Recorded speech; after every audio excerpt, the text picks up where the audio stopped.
Welcome to the Tech Egg. Don't get scrambled. Enjoy the video. In this video, I will explain how to make hard rage beats using an easy method. First, let's understand the core elements. Rage beats are known for their aggressive, distorted 808s and high-energy synth melodies. The percussion is usually punchy, driving the rhythm forward. We'll focus on keeping the arrangement simple yet impactful, ensuring every element contributes to that raw, powerful sound. Get ready to create some intense tracks. Now let's gather our essential sounds. A powerful, distorted 808 is non-negotiable. It needs a long decay to fill the low end. For drums, pick sharp, punchy kicks and snares that cut through the mix.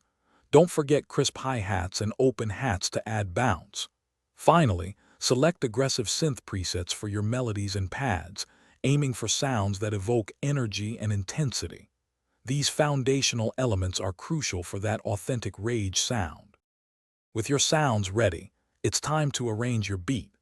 Begin by crafting a strong 4-bar or 8-bar loop that captures the main energy. This will be your core. Then, introduce subtle variations in your drums and melodies as you move through different sections like verses and choruses. Focus on creating dynamic shifts with impactful drops and tension-building risers.